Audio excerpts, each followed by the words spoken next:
Good morning students. तो आज हम बुक एम्प्लॉयबिलिटी स्किल्स की यूनिट 2 सेल्फ मैनेजमेंट का session 2 strength and weakness analysis पढ़ेंगे। इससे पहले हमने सेशन 1 स्ट्रेस मैनेजमेंट पढ़ लिया है, इसका लिंक डिस्क्रिप्शन बॉक्स में है। सो आइए शुरू करते हैं। जागरूकता, ताकत और कमजोरी का विश्लेषण, self awareness, strength and weakness analysis. स्व जागरूक होने का अर्थ है कि आप अपनी ताकत और कमज़ोरियों की पहचान कर सकते हैं। इसलिए स्व जागरूकता आपकी कमज़ोरी को ताकत और ताकत को असाधारण प्रतिभा में बदलने में आपकी मदद करेगी। अपनी ताकत और कमज़ोरियों का विश्लेषण करने से आपको जीवन में सफलता पाने में मदद मिलती है। हालांकि ताकत और कमज़ोरी का विश्लेषण पहले खुद को जानने के साथ शुरू होता है। तो सेल्फ अवेयरनेस में क्या होता है कि अगर हम अपनी ताकत को और कमज़ोरियों को पहचान लेते हैं तो हम कमज़ोरी को भी ताकत में बदल सकते हैं। पर हम इसके लिए हमें हमारी कमज़ोरियों का पता होना चाहिए, हमें हमारी कमज़ोरियों को ताकत में बदलना चाहिए। फिर आगे है नोइंग योरसेल्फ। तो अपने बारे में जानने के लिए अपनी ताकतों और कमज़ोरियों को पहचानने के लिए सबसे पहले हमें खुद को जानना होगा। तो स्वयं को जानना, यह समझना कि आप कौन हैं, क्या पसंद करते हैं या नापसंद करते हैं, आपकी मान्यताएं क्या है, आपकी राय क्या है, आपकी पृष्ठभूमि क्या है, क्या आप क्या अच्छी तरह से करते हैं और क्या अच्छी तरह से नहीं करते हैं, वह महत्वपूर्ण है, क्योंकि केवल तब ही आप वास्तव में अपनी ताकत और कमज़ोरियों को माप सकते हैं। तो यहाँ पे एक चित्र दिया हुआ है, स्वयं को जानना, मैं कौन हूँ। सबसे पहले धारणा, मतलब आपकी धारणा क्या है, आप क्या सोचते हैं, आपकी पृष्ठभूमि क्या है, आपका बैकग्राउंड क्या है, आपकी राय क्या होती है, आपकी पसंद क्या है, आपकी नापसंद क्या है, मूल्य क्या है, आपकी क्या वैल्यू है। तो ये चीज़ें आपको अपने बारे में जानना चाहिए, पता होना चाहिए। नेक्स्ट इस ताकत और कमज़ोरी का विश्लेषण, यह समझना कि आप किसका अपनी सामान्य विशेषताओं से बाहर देख रहे हैं, जैसे कि आपका नाम, योग्यता और पारस्परिक संबंध। दूसरे शब्दों में स्व जागरूक होने का अर्थ वास्तव में आपकी आंतरिक शक्तियों, छिपी प्रतिभाओं, कौशल और यहाँ तक कि कमज़ोरियों को जानना है। तो स्व जागरूक होने का मतलब क्या है कि अपने अंदर जो छिपी हुई शक्तियाँ हैं, प्रतिभाएं हैं, स्किल्स हैं, टैलेंट्स हैं, उनको पहचानना और साथ में अपनी कमज़ोरियों को भी जानना है। आइए हम देखें कि हम ताकत और कमज़ोरी को कैसे परिभाषित करते हैं।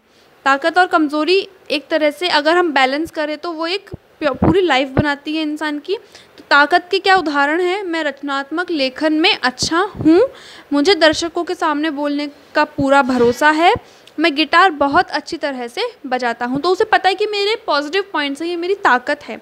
कमज़ोरियों के क्या उदाहरण है, मुझे गणित की समस्याओं को हल करना मुश्किल लगता है, मैं तेज़ी से अंग्रेज़ी बोलना चाहूँगा, मुझे किसी भी खेल या खेल में हारना पसंद नहीं है। तो ये क्या है, किसी की कमज़ोरियाँ हैं, तो हमें इन कमज़ोरियों को सुधार के इन्हें ताकत में बदलना चाहिए। स्वयं को समझकर हम कर सकते हैं, जानना कि हम क्या कर सकते हैं, क्या नहीं, उस जानकारी के आधार पर हम कर सकते हैं। खुद को बेहतर बनाने के लिए अगले चरणों की योजनाएं बनाएं, सुधार कर हम यह करेंगे, हम जो करते हैं उस पर भरोसा रखें। अपनी ताकत और कमज़ोरियों को पहचानने की तकनीक, अपनी ताकतों या क्षमताओं का पता लगाना। किसी भी चीज़ के बारे में सोचें जो आप हमेशा सफल हों, आपको कैसे अपनी ताकत का पता लगाना है, वो 3 पॉइंट्स यहाँ पे दिए हुए हैं। दूसरा पॉइंट क्या है, इस बारे में सोचें कि दूसरों को आप में क्या पसंद है, समय निकालें और सोचें कि आप क्या अच्छा करते हैं। तो खुद की ताकत और कमज़ोरी पहचानने के लिए सबसे पहले अपने को खुद को टाइम देना होगा। तो सबसे पहले आप ये सोचें कि आप क्या चीज़ बेहतर कर सकते हैं हमेशा, जिसमें आप सफल होते हैं, या फिर दूसरों को आप में सबसे ज़्यादा क्या पसंद आता है, और समय निकालें और सोचें कि आप क्या अच्छा करते हैं। तो उस हिसाब से आप अपनी ताकतों का पता लगा सकते हैं। अपनी कमज़ोरियों का पता लगाना, उन क्षेत्रों को इंगित करें जहां आप संघर्ष करते हैं और जो करना आपको मुश्किल लगता है। दूसरों के प्रतिक्रिया पर नज़र डालें जो आम तौर पर आप देते हैं। इसके बारे में खराब महसूस किए बिना प्रतिक्रियाएं खुलेपन से मानें और अपनी कमज़ोरियों को स्वीकार करें। इसे सुधार के क्षेत्र के रूप में देखें। तो अपनी कमज़ोरियों जो है, अपनी कमज़ोरियों का पता कैसे लगाएं? खुद देखें कि मैं किस चीज़ में मुझे ज़्यादा संघर्ष करना पड़ रहा है, या फिर दूसरों को मुझ में क्या नहीं पसंद आ रहा है। आमतौर पर जो सामने हमको लोग प्रतिक्रियाएं देते हैं उनको खुले मन से सुनें और अपनी कमज़ोरियों को स्वीकार कर उनमें सुधार करें। यहाँ दिए गए प्रश्नों के उत्तर खोजने के बाद अपनी ताकत और कमज़ोरी का पता लगा सकते हैं। तो यहाँ पे कुछ क्वेश्चंस हैं, इनको पढ़ के आप इनके आंसर्स खुद से दीजिए और इन क्वेश्चंस के थ्रू आप अपनी कमज़ोरियों और ताकत का पता लगा सकते हैं। रुचियों और क्षमताओं के बीच अंतर, तो difference between interest and abilities. तो रुचियाँ क्या होती है? चीज़ें जो आप अपने खाली समय में करना पसंद करते हैं, जो आपको खुश करते हैं। क्षमताएं एक अधिग्रहित या प्राकृतिक क्षमता, यानी कि रुचि क्या है, ज़रूरी नहीं है जिसमें आपकी रुचि हो उसमें आप बहुत अच्छे हों, नहीं, जो चीज़ आप खाली समय में करना पसंद करते हैं उसको हम रुचियां बोलते हैं। और क्षमता क्या होती है कि आप में एक प्राकृतिक क्षमता है, यानी कि आप ये काम प्राकृतिक तौर पे अच्छा कर सकते हैं।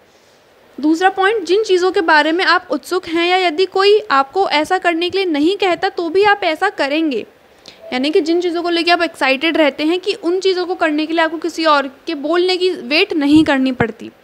आप क्षमताएं हैं, आपको काफ़ी दक्षता के साथ किसी विशेष कार्य या कार्य को करने के लिए सक्षम करें। वे चीज़ें जो आप सीखना चाहते हैं या भविष्य में करना चाहेंगे, मतलब जिन चीज़ों को करने की आपकी इच्छाएं होती है उनको हम रुचियाँ कह रहे हैं, और जिन चीज़ों में आप बेहतर हैं उनको एबिलिटीज़ कह रहे हैं। जब आपकी रुचियाँ आपकी क्षमताओं से मेल नहीं खाती तो आप या तो अपनी क्षमताओं में सुधार कर सकते हैं या किसी अन्य मार्ग का अनुसरण कर सकते हैं। अगर जिसमें आपकी रुचि है और उसमें आपको एबिलिटी नहीं है ठीक से करने की, तो आप आपकी रुचियों में और ज़्यादा इम्प्रूव करें या फिर कुछ चेंजेस करें इन चीज़ों में, ठीक है।